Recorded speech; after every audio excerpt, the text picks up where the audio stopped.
And I want to do this by actually sharing with you all um, and I certainly hope that everything is, I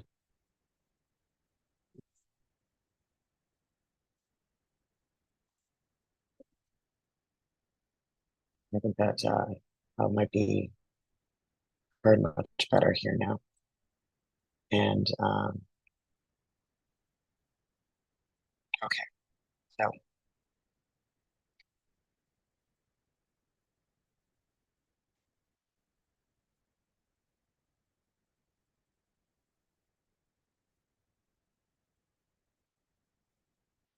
I'm going to set up something here for us very quickly.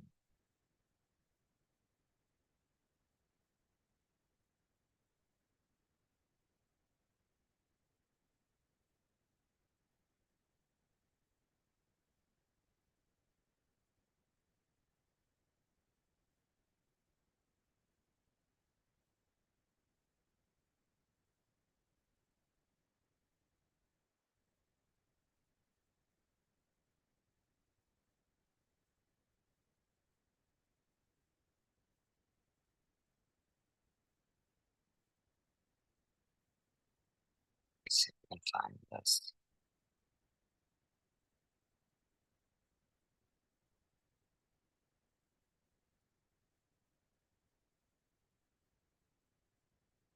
So we are actually sharing my X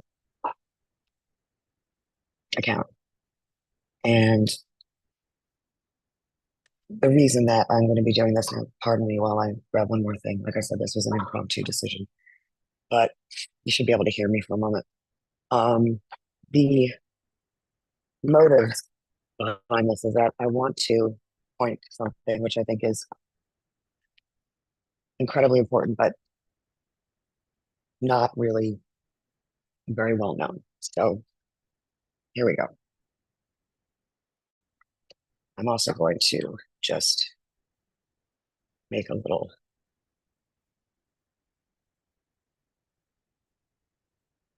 post here to let people know there's actually.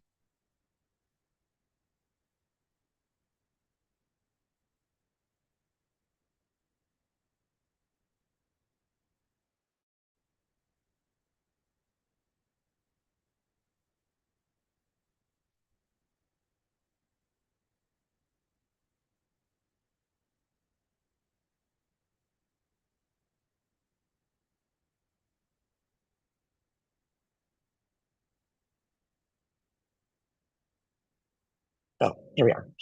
Now,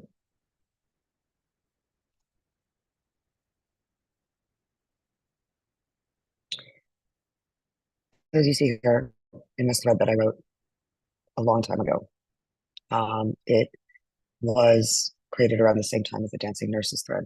But what I want to talk about specifically here is this myth that the arts and science are somehow distinctly opposite from one another. Um, sorry that I just realized you guys saw I was having a little chat at one point with Jay Bhattacharya. So this is not, like I said, it was a very impromptu decision to do this. And so let's bring Amber down a little bit as well. So a lot of people have this conception that especially since the advent of STEM, that somehow science and art are distinctly two different things, even though we had a College of Arts and Sciences. That's part of liberal arts education. And as we see a destruction on the idea of liberalism occurring and conflating it with leftism or any form of authoritarianism, of course, this makes sense. So I'm just going to read along with this for a little while and try to uh, show you specifically what I mean. So we spent decades in education telling each other the space between the arts and science is clear cut and that the two do not cross.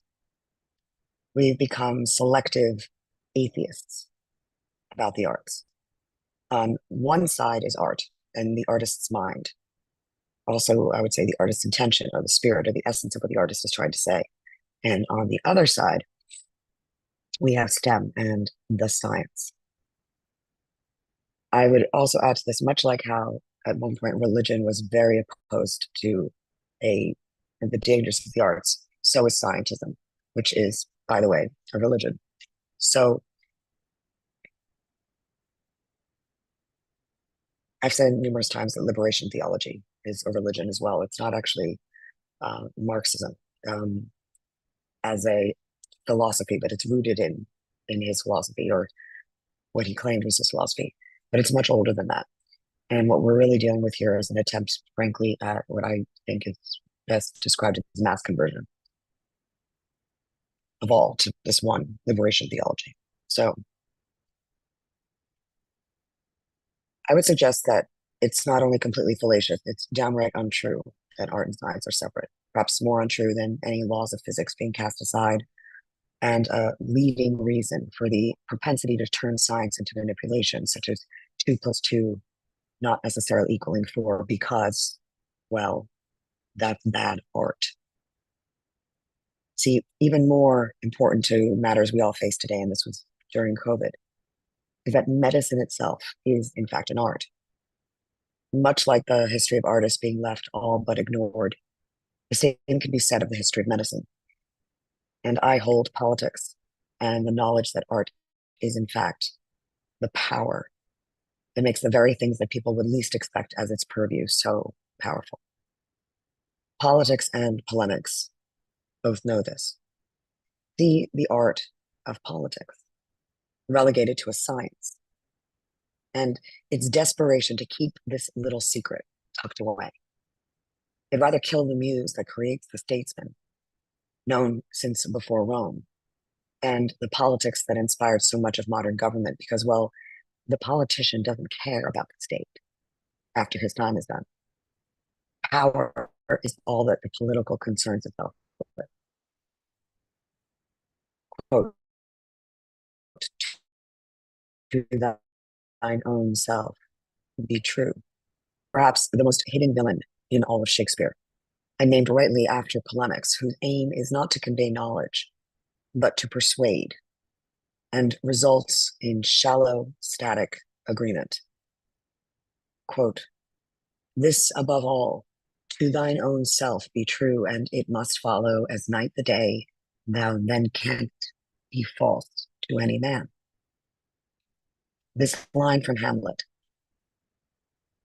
that has been a deep irritation of mine, frankly, for decades. I've actually walked off on a date where somebody had this tattooed on their arm. It's my biggest pet peeve. Not only because the man who actually says this, remember the scene in Clueless where she says, no, Hamlet didn't say that. And then that academic, annoying girl says, I think I remember Hamlet accurately. And she says, I remember Mel Gibson accurately. Hamlet didn't say that. That Polonius guy did. So Polonius is about as truthful as a Facebook fact checker or somebody who touts misinformation on MSNBC. But because year after year, teachers and artists proclaim this line as something not only worth emulating, but also as some proof, some point of proof that your truth is truth. This is my greatest pet peeve. This is also the root of self-realism and how they view truth. And well, words, what crimes are committed in your name. See, words aren't violence, but they sure as hell can be spelled into violence when arrogance masks ignorance. Polonius here in Hamlet, you could imagine, was actually saying, follow the science. And as it would be familiar to many today, his advice ends with both of his kids dead. And as the kids say, literally. He's so damn good at his villainy, even long after this play was, seen at the Globe Theater, that even books written about the psychology of poor Ophelia and making this analogy to women today don't blame Polonius. her deceitful father, but Hamlet for her death. Why? Because here's a secret that is the scourge of many English teachers and lit graduates the world over. Shakespeare was never meant to be read. As a side note, I've heard recently some rumors that because of this, somehow it was inauthentic and untrue and a manipulation and pure propaganda, but no, that's not why. See, put yourself in the shoes of a groundling. Let's say it's 1606. The Black Death has ravaged your world and lockdowns have destroyed your livelihood. Again, perhaps your sister's cat was one of the cats killed because cats are spreading the death. This was just one of the ridiculous and villainous forms of public health that, and see, this is amazing, until recently, our good men and women of polemic chose for disease mitigation. Oh, did you know, Groundling? Your sister was then killed too. And why? Well, when that cat cull didn't solve the problem, it was determined that, of course, it must be the cat owners then. One could say, a pandemic of cat ownership. Because, see, it's only logical. And you must forgive them. This was a novel plague. Back to Hamlet. So, Hamlet, Shakespeare's son, had already succumbed to the death of the plague. And Polonius, the politician, a word that would make your mouth purse in disgust because it betrayed the nobility assured by divinity and divine rule. And well, a politician just killed your sister for not being a dog person. And that's bound to irk you. You remembered how he trusted to do right by his daughter, hid behind a curtain, and caught the eye of the young man who was so much more brilliant than he was, and so much more than that little weasel could ever be, and babble on and on. He does. And Hamlet's response is simply words, words, words. And in Polonius's stupor of envy, he lets his daughter believe, because he needed it to be true, that Hamlet, who loved a woman as much as you loved your sister, was mad. Or maybe we can say weird today. Yet, dear Groundling, you were gifted with the sight, which is part of what made Shakespeare the best the Empire had ever seen. The magic of seeing the stage unfold. You see Hamlet. You see Hamlet see Polonius. And you see Polonius see Hamlet as he hid behind the curtain, convincing his dear daughter that it was for the best, to make sure that whatever was ailing Hamlet could be dished out. Duh, you wretch. You know what it is. His father was just murdered. Like my sister, you treasonous villain. To thine own self be true, indeed. If you want to create unnecessary friction between allies or families or lovers, so you can seem wise, which is the only talent of polemic, seeming anything you wish in order to persuade. But you, dear Groundling, can't be persuaded. Why? Because you know that it was this villainous deceit that is what makes betrayal far worse than a lie that leads to the death of Ophelia. See, what father would sacrifice his daughter for his own self? One who believes that being true to only himself is the only duty of a man. See, at least in Shakespeare, betrayal has consequences. As the play unfolds, you took comfort in seeing that clown, Polonius, unmasked, and made the villain he rightfully earned. And this almost made your own betrayal bearable. Then, again, politicians lock down your city, shut the taverns and the theaters, and your halfpence, well, at least you can use it to bribe the dark medicine that comes to search your home. Can't help but wonder, what is it that they do other than keep time while you don't hurry up and die? Year after year, this happens. And eventually you wonder, if Shakespeare and his players had lived through another wave, or if they were even real at all, or if they succumbed to the death, or the death by polemics. Finally, the world reignites, and the theater too. And the play Shakespeare has brought with him is dark, but darkly reminiscent of Hamlet, or the more gory, but even more frightening than the gory Titus. You learn there's a new theater and almost an entirely new group of players that, in fact, all the boys in the theater company had died from the plague. Shakespeare, you think to yourself, must be broken. His son died. Then all of these sons gone, dead. And he was broken. Macbeth, King Lear, and Winter's Tale.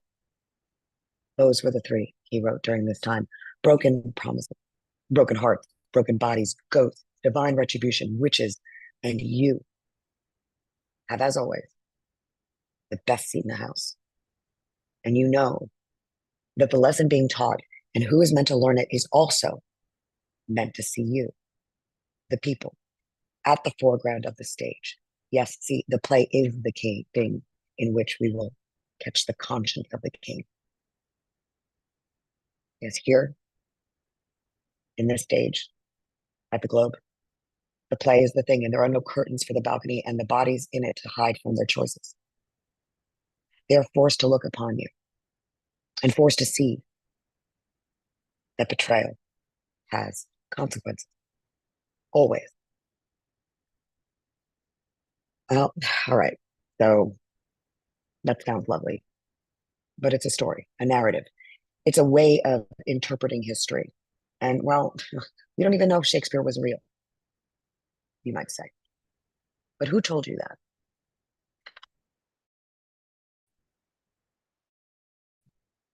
Was it by chance the same sort of people who told thine own and that you must blame Hamlet to revive Ophelia?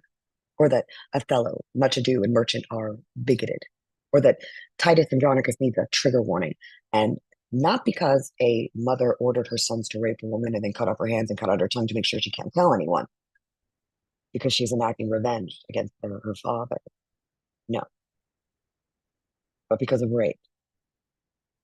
And how someone you might know or could hear this, could relate to this depiction of it.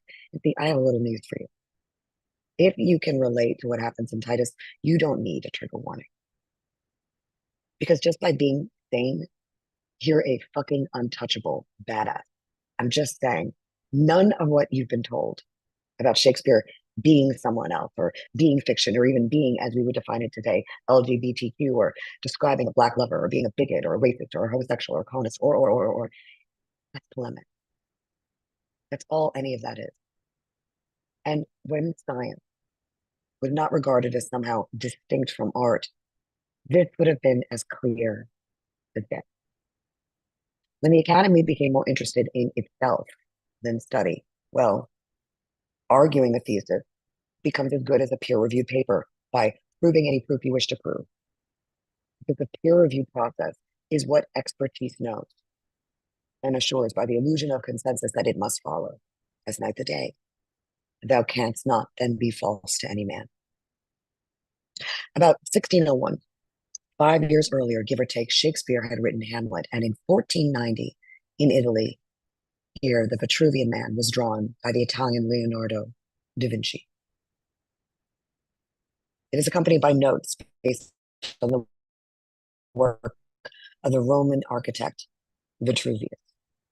Quote, what a piece of work is man.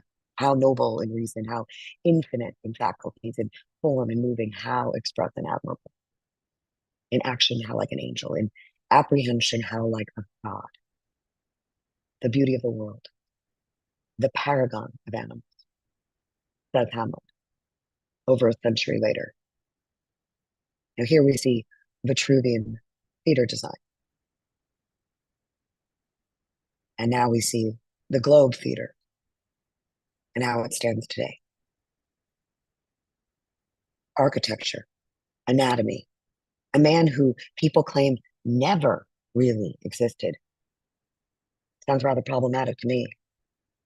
P.S. The word problematic is a much more serious problem. 1495, a very special Passover Seder is painted. Remember this view as a groundling? Look closer. See, the viewer, you're in the orchestra. Orchestra seats means you're in the band. And even when not in the pit. The Sistine Chapel, as requested by Pope Clement VII, originally the mural was a display of Christ's resurrection, but Pope Paul III thought that the Last Judgment would be a better scene. Look closer.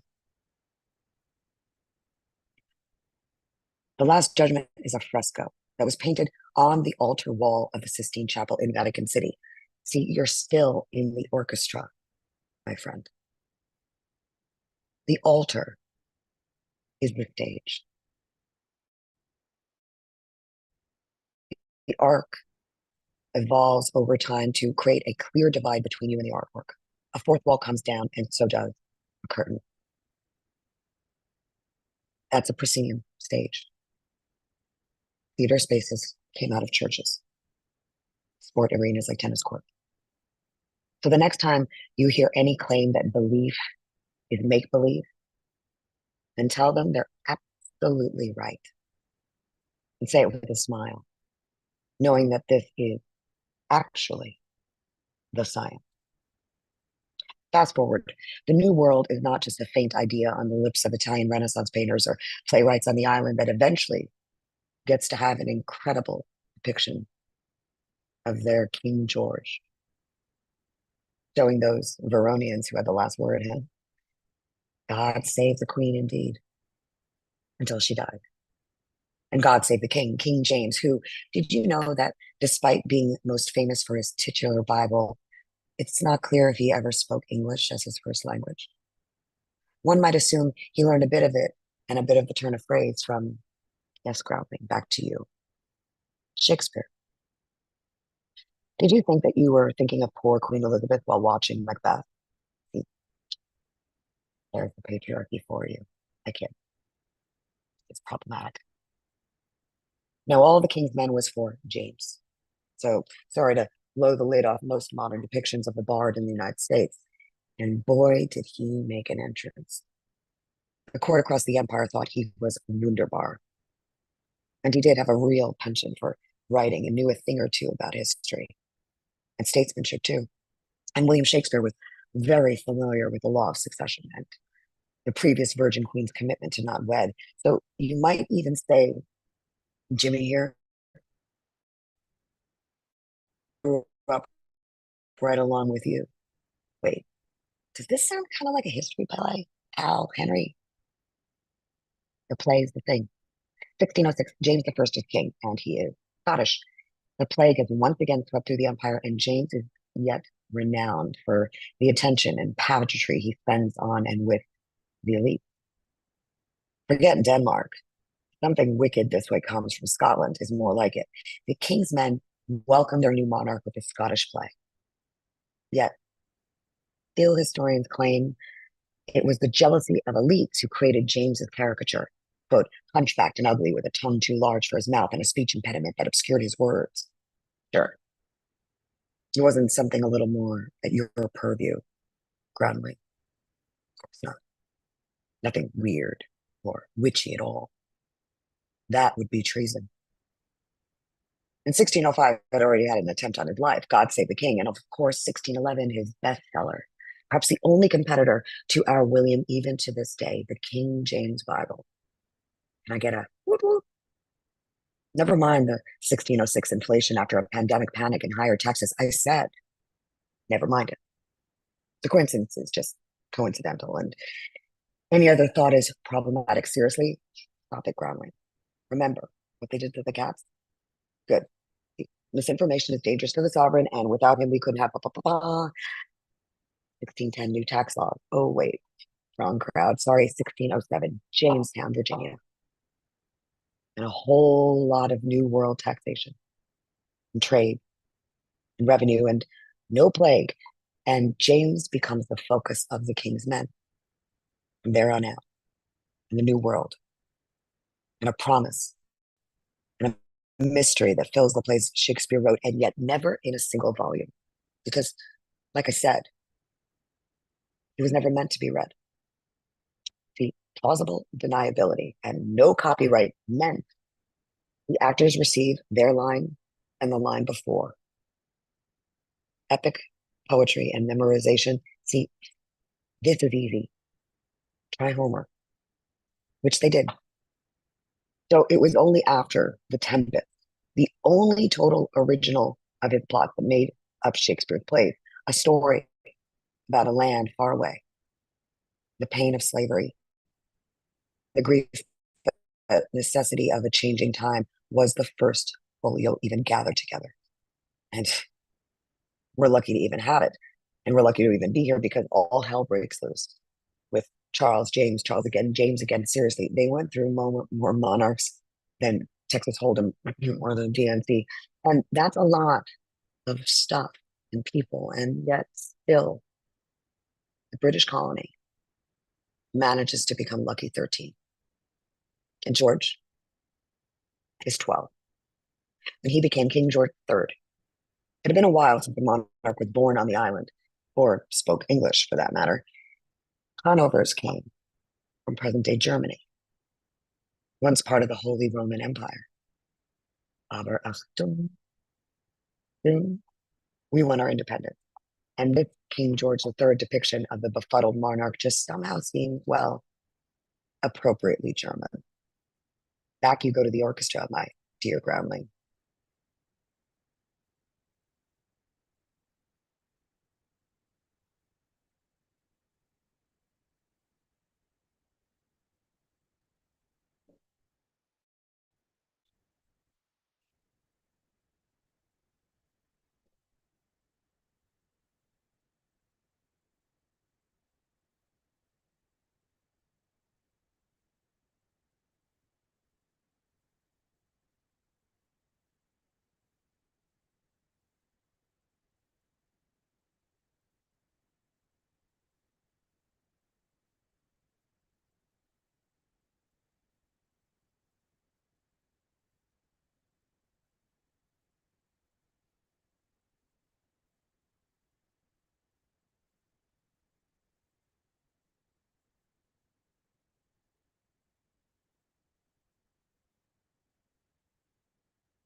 Remember that the last of the plays Shakespeare wrote, and the only original story, came along after the plague and with the rise of the promise of the New World.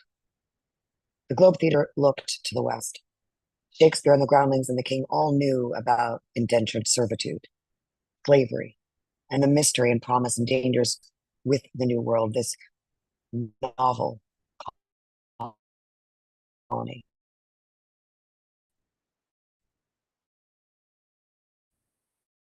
It wasn't problematic. Shakespeare starts his fretful goodbye.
The art of war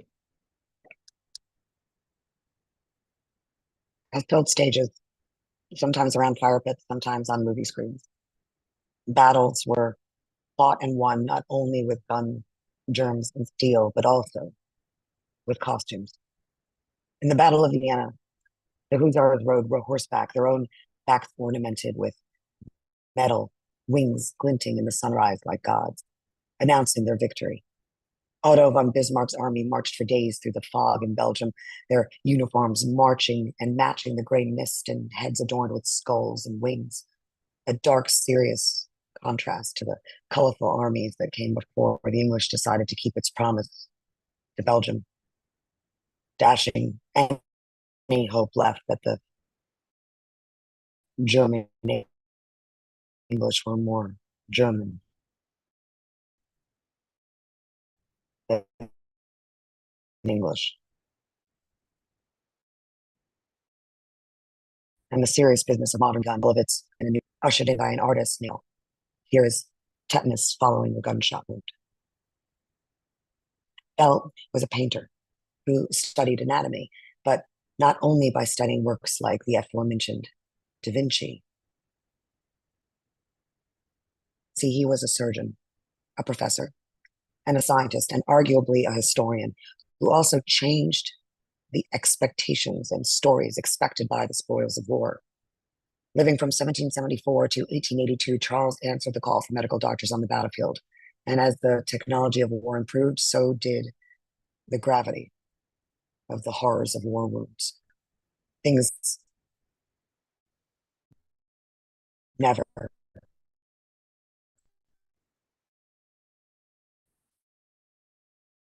seen before, and included notes on the paintings, each person, a human being, each injury in detail. This wasn't paintings of battlefields strewn with bodies. These are people, eyes open, sometimes in agony, sometimes seeming like they've just been comforted. A hand and a fist, something is painful. Eyes gazing forward, but calm and deliberate. Notes in the margins tell the story and the treatment. In 1809, over 20,000 wounded but not dead men emerged from the battlefield, unimaginable to the unprepared English army, but more so to the population that had never before seen such an end to a war. Civilian doctors volunteered to help the overwhelmed medics. And 6 years again, he volunteered it as well. And the transition from hospital to battlefield was not seamless for him. His success rate for amputations were very low compared to the average. His patients came long after the initial injury, and he saved only 1 in 12 amputees. Muskets, cannonballs, sabers, and more horrific wounds, and Charles documented them all. These images later were used to teach new doctors and military medics. Quote, a British soldier whose left arm has been shot away by a cannonball. In this painting, we can see he is clearly in pain. In his remaining hand, he grasps a rope to pull himself up on the bed. His terrible wound is still open and would have been difficult to close. This is probably an emergency procedure performed in the field.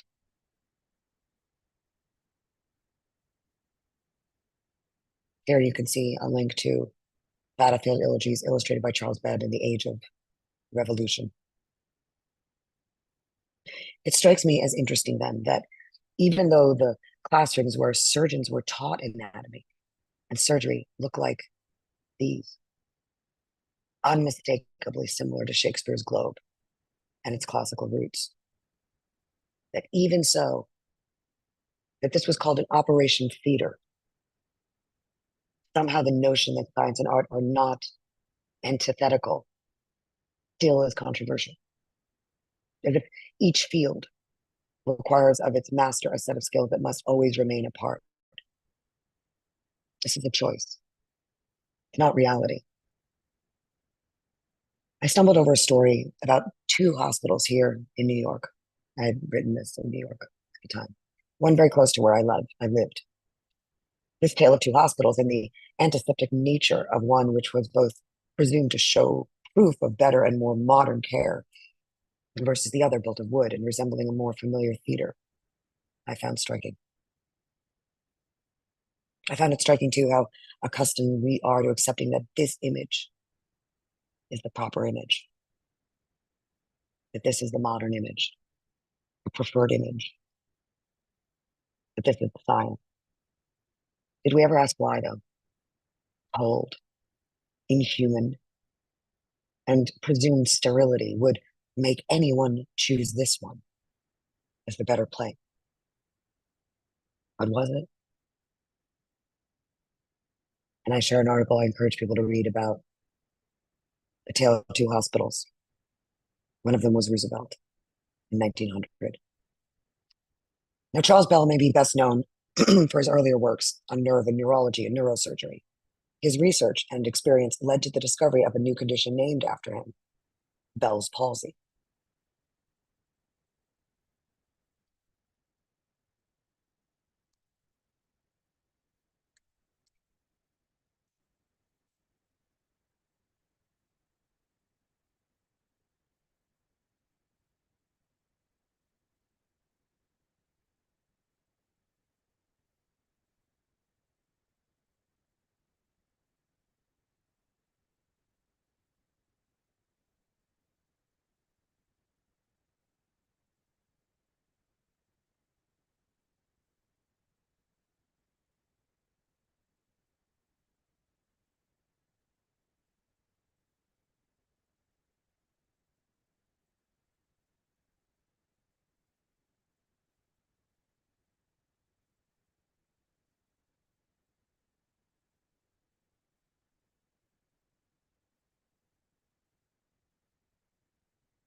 While Ben Bell was doing autopsies in his field and his success rate was poor, that we could assume that one of the reasons for this low success rate is that the pain of surgery without anesthesia would be related. It was not. The, in fact, even after the discovery of ether, the need for its use to diminish the suffering caused to a patient was seen as best a luxury, and at worst, an impediment to healing. Quote, the limits of patients' tolerance for pain force surgeons to choose slashing speed over precision. With either the flat method or the circular method, amputation could be accomplished in less than a minute. Though the subsequent ligation of the severed blood vessels and suturing of the muscle and skin over the stump sometimes required 20 or 30 minutes when performed by less experienced surgeons. No matter how swiftly the amputation was performed, however, the suffering of the patients was terrible. Few were able to put it into words, but among those who did was Professor George Wilson. In 1843, he underwent a Syme amputation, ankle disarticulation, performed by the great surgeon James Syme himself. 4 years later, when opponents of anesthetic agents attempted to dismiss them as needless luxuries, Wilson felt obliged to pen a description of his experience. I'll share that in a moment, but the sound of patients screaming once filled operating rooms. The sterile scientific evidence that there was any reason to alter this or that, there would be any benefit, was not found in the science. It was found in something else. And by found, I mean convincing enough to alter what is considered ethical and sound medicine. Today, the sound of thrashing and screaming and suffering would be unacceptable.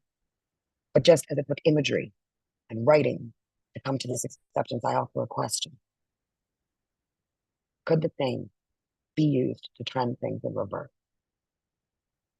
Professor George Wilson wrote in 1843, quote, "The horror of great darkness and the sense of desertion by God and man, bordering close on despair, which swept through my mind and overwhelmed my heart, I can never forget. However gladly I would do so. During the operation, in spite of the pain it occasioned, my senses were preternaturally acute. As I've been told they generally are in patients in such circumstances.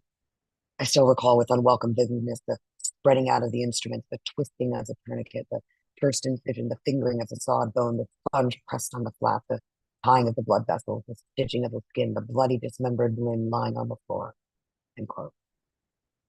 Today, one might claim his account lacks the tone of expertise. But what expertise would the reader possibly not recognize if, in fact, it's not lacking in Wilson, but rather the reader themselves? The sterility of classification, not achieved by scientific inquiry, but by choices, allows for parts to be labeled by not what for whatever may remain in the act of parting. It may be best to separate or classify or designate or define via data or statistics or readings in order to determine the most accurate answers to scientific inquiry. But science is not the result, is not this result any more than it's the data. It's not something you follow to a conclusion, the way you code a program. Why? Because anything you code, you are working toward a deliberate result you would like to see. That a series of actions that create a process and then accomplish. You aren't observing and determining what data to include or not include the way a painter might determine what stroke to take next, or what color to pick, or what focal point to lead the eye toward. Will you notice the hand in a fist, or the wound in sepsis? How would you discern neurology from physiology? How would you paint? In the eyes, the hand, the muscles of the face seeming to melt like a Dali, or with a deliberation that doesn't show the things that are a mystery, but sometimes only reveal in the horror of an absence of what some might call God. And is it really scientific to just call that what is and isn't make believe? And is it ethical to separate these questions from the humans and view only data? Is that a guarantee of anything other than simply the risk of lost something? Because expertise is compartmentalized or sterilized from experience. Bell, surprisingly, maybe was pursuing his arts profession with his anatomy and paintings, and for him, it seems that there was a distinction, but without a difference. Won't play, but, and I don't know why, but the irony is that he applied art school and couldn't get in. So then he went to medical school. There was a time when this was fairly common. And we've all heard of a rather familiar painter that also didn't get into art school, but went a very different way. At the end of The Tempest, Prospero returns to the stage for an epilogue. Shakespeare didn't do this often. For the student mode, please place yourself again, his groundling, as the person he is talking with, you, his audience, always. Who he was writing for, even if he was writing to change the path in a small way. Even when laid by someone unable to imagine you as he was you. A remarkable work, unique, human, and just like him today. Miles and years away, but yet still part of the Globe Theater.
The reality is that arts and science are not at all separate.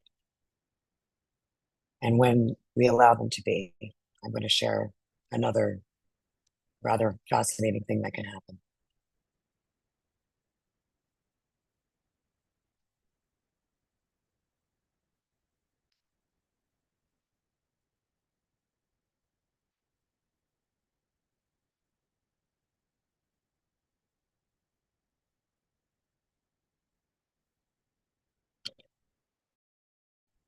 Just recently,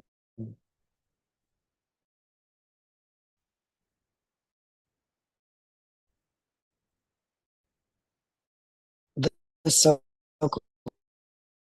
realist spectacle of the Olympic mind heroes by bastardizing the ancient transformative process of ritual to elevate an individual from the mundane to awe at and with the potential of one human being to be exceptional and to be celebrated for it.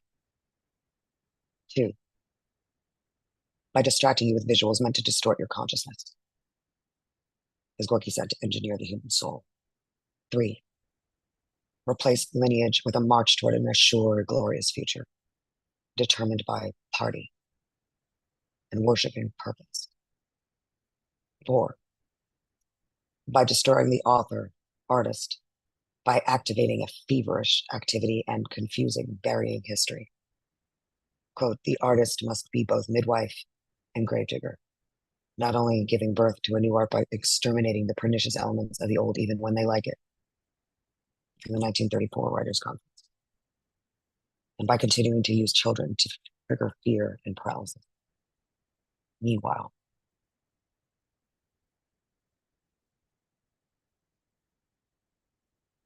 I'm going to leave it out here, but I'll just say that the further we separate art from science, the more pervasive and unstoppable surrealism becomes. The more willing we are to recreate our heroes' life, and the easier it'll be to bury away in the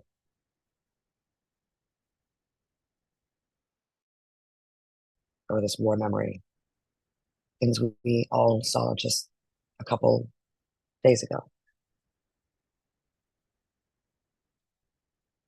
something that was true, not political. Watch for it with jealous anxiety. And remember that there is an art to politics. It's called artifice.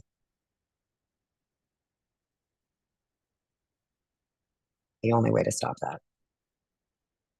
is by understanding the art that is part of everything from medicine to theater to conversation to games and so on.